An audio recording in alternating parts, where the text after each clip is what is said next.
TMC की निर्मम सरकार ने युवाओं को नशे के अंधकार में धकेल दिया है।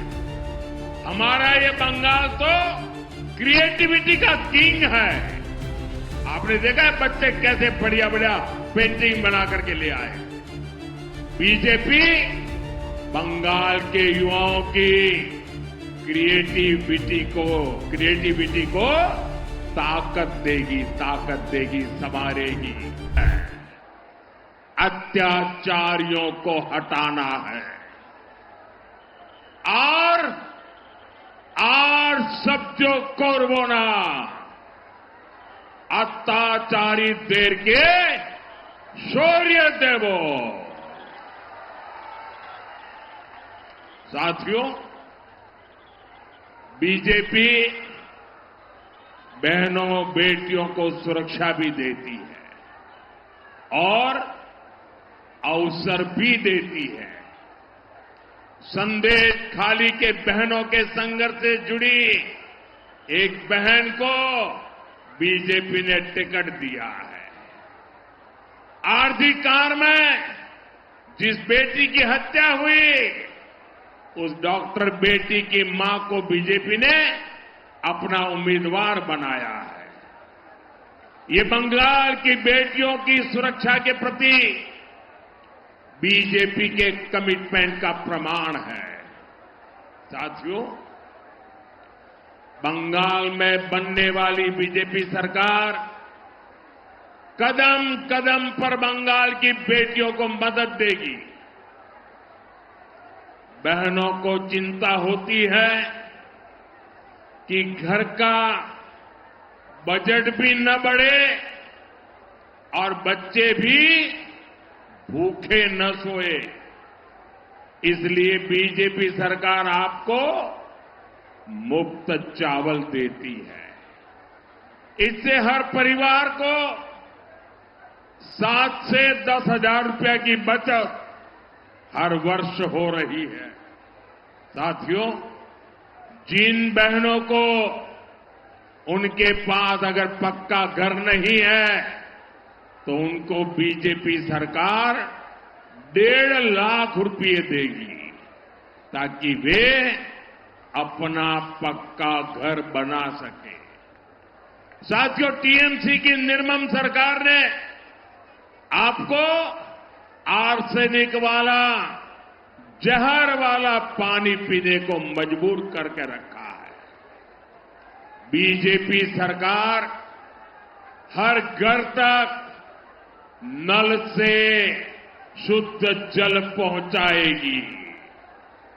आपका बिजली बिल 0 हो, इसके लिए बीजेपी सरकार करीब 80,000 रुपए देगी ताकि आप अपने छत पर अपना खुद का सोलर प्लांट लगा सके।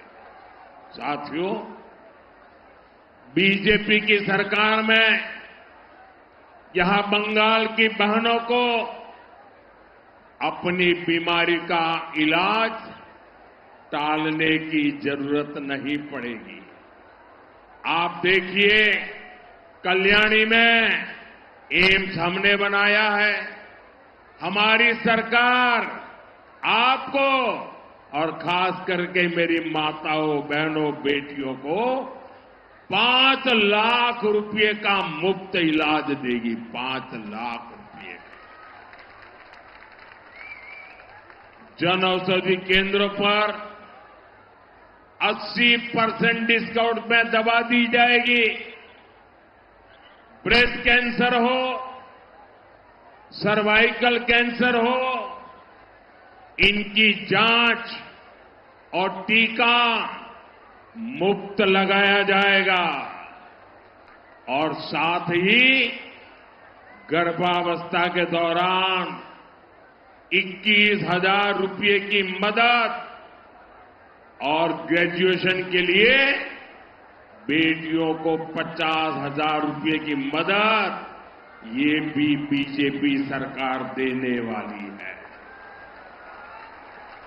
यानी बेटियों की पढ़ाई और दवाई इसकी चिंता बीजेपी सरकार करेगी। साथियों, बीजेपी सरकार बहनों के रोजगार और स्वरोजगार के लिए भी सहायता देगी। बहनें हर साल 1 लाख रुपए से अधिक कमाएं, इसके लिए 75 लाख बहनों को मदद दी जाएगी। जो बहन अपनी कोई दुकान, ढाबा, सैलून, बुटीक ये शुरू करना चाहती है तो बैंक से 20 लाख रुपए तक का मुद्रा लोन मिलेगा और बैंक को गारंटी चाहिए ना, ये गारंटी अब बहनों आपको नहीं देनी पड़ेगी, ये गारंटी आपका ये भाई मोदी देगा, मोदी।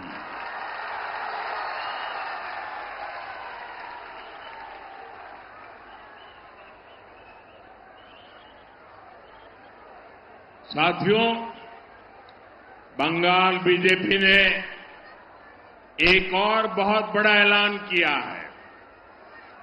बंगाल में बीजेपी सरकार हर साल 36,000 रुपये बहनों के खाते में जमा करेगी। आंगनबाड़ी हो, अन्य महिला हेल्थ वर्कर्स हो, उनके वेतन भत्ते को लेकर भी बंगाल बीजेपी ने बड़ी घोषणा की है। इतना ही नहीं, बंगाल बीजेपी ने बेटियों को सरकारी नौकरी में 33% आरक्षण देने का भी भरोसा दिया है। यानी बीजेपी की डबल इंजन सरकार का बंगाल की बहनों बेटियों को डबल फायदा होगा। साथियों, बंगाल के युवाओं में बहुत सामर्थ्य है। टीएमसी की निर्मम सरकार ने युवाओं को नशे के अंधकार में धकेल दिया है। हमारा ये बंगाल तो क्रिएटिविटी का किंग है।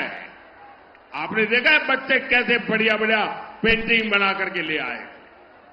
बीजेपी बंगाल के युवाओं की क्रिएटिविटी को ताकत देगी, संवारेगी। आजकल बंगाल के बेटे बेटियों के म्यूजिक वीडियो भी उनकी बनाई रील की सोशल मीडिया पर बहुत तारीफ हो रही है, वाहवाही हो रही है। कई रील्स तो मैंने भी देखे हैं। जाहिर है जाल मुड़ी से ही जिनको इतनी जान लगती है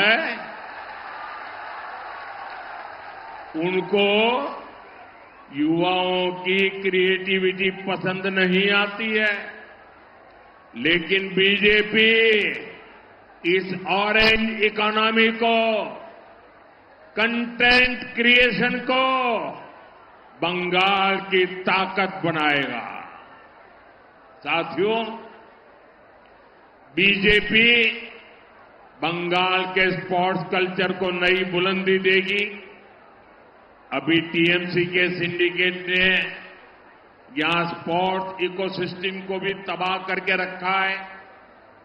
कोलकाता में कुछ महीने पहले जो कुछ हुआ, दुनिया भर के फुटबॉल प्रेमियों तक जैसी तस्वीरें पहुंची, वो महाजंगल राज का ही परिणाम था। मैं बंगाल के सभी युवा, बंगाल के सभी खिलाड़ियों को भरोसा देता हूं, खेलो इंडिया अभियान के तहत बंगाल में नया स्पोर्ट इकोसिस्टम तैयार किया जाएगा। साथियों, जैसे गंगा जी का उद्गम स्थल गंगोत्री है, वैसे ही बीजेपी का उद्गम स्रोत जनसंघ है और जनसंघ का उद्गम बंगाल से हुआ है। पहले लोकसभा चुनाव में बंगाल ने जनसंघ का खाता खोला था। तब कोलकाता से डॉक्टर श्यामा प्रसाद मुखर्जी भी जीते थे।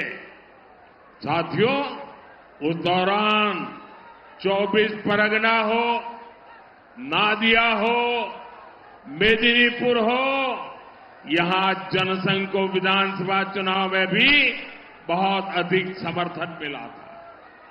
इसके पीछे एक कारण था, जनसंघ ने तब विभाजन का दर्द बांटा था।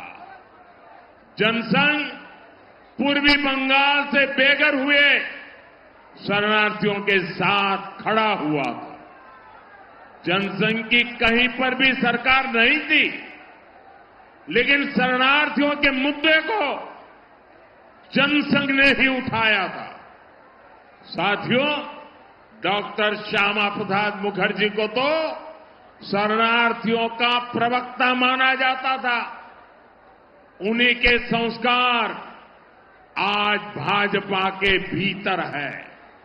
इसलिए विभाजन से लेकर आज तक हर शरणार्थी परिवार को हम अपनी जिम्मेदारी मानते हैं।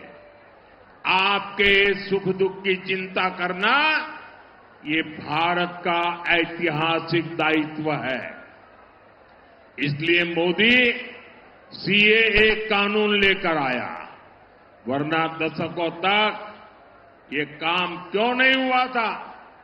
साथियों, मैं मतुआ, नामशूद्र और अन्य सभी शरणार्थी परिवारों से कहूंगा, आपको नागरिकता भी मिलेगी, आपको पक्का एड्रेस मिलेगा, आपको हर वो कागज मिलेगा, हर वो हक मिलेगा जो किसी भी भारतवासी को, देश के नागरिक को मिलता है।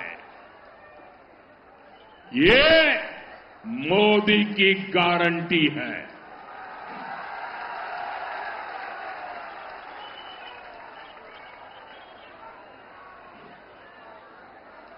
लेकिन साथियों, आपको टीएमसी के झूठ से बहुत सावधान रहना है। आप अपने हृदय पर हाथ रखकर खुद से पूछिए, जो लोग खुलेआम सीएए का विरोध करते थे, जो सीएए को हटाने का ऐलान करते हैं, क्या वो आपकी भलाई के बारे में कभी भी सोच सकते हैं क्या? अगर कोई साथी गलती से भी टीएमसी को वोट देने के बारे में सोचता है, तो वो अपने पूर्वजों के दिल को दुखाने का ही काम करेगा। साथियों, आज बनगांव से मैं डंके की चोट पर घुसपैठियों को चेतावनी देना चाहता हूं। जो भी अवैध तरीके से बंगाल में घुस आया है, जो फर्जी डॉक्यूमेंट लेकर यहां रह रहा है, वो 29 अप्रैल से पहले बंगाल और हिंदुस्तान छोड़ दे, वरना 4 मई के बाद